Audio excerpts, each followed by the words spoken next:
Роль женщины и матери-хранительницы домашнего очага. Тема новой выставки в Крымско-татарском музее в Акмесджите.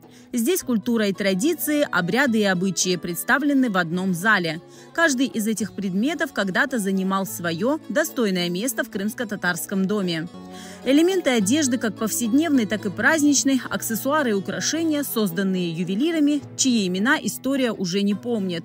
Мужские и женские пояса, головные уборы и многое другое. А самое главное, здесь можно увидеть, как выглядел сундук с приданым крымско-татарской невесты. Туда входило минимум 300 предметов.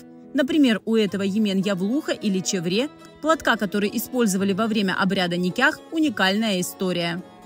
Вот этот чевре, емен-явлух, он был использован в свадебном обряде. А вот рядом предмет, находящийся, который был выткан и изготовлен именно для этой задачи, свои функции не выполнил.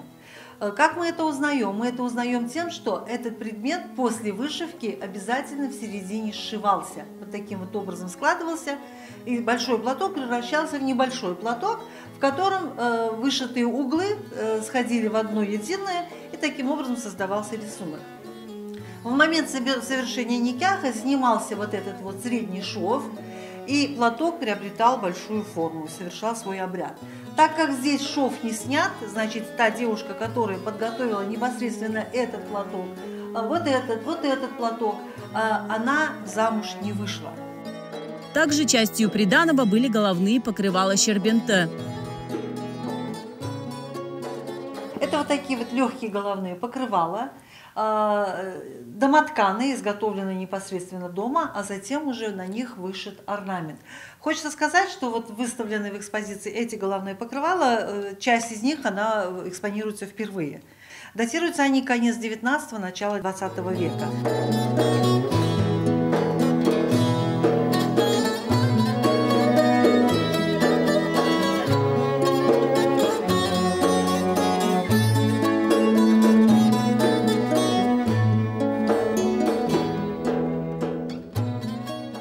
В старину в каждом крымско-татарском доме обязательным предметом был станок для ткачества. Ткачеству обучались и мальчики, и девочки. Говоря о ткачестве, наверное, это единственный вид искусства крымских татар, который не подвергся исчезновению. И в местах депортации, в частности, это женщины, депортированные из Судакского региона, после возвращения их мужей с фронта в места депортации и воссоединения семей, мужья опять-таки создавали эти станки, и жены на этих станках ткали. Некоторые наши хранительницы этих традиций и этих знаний рассказывали, что после того, как они укладывали семью спать, до утра они ткали небольшой килим, утром несли его, продавали и на эти деньги покупали хлеб. Таким образом они спасли своих детей, свою семью.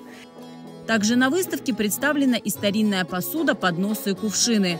Выставку можно посетить в Крымско-татарском музее культурно-исторического наследия.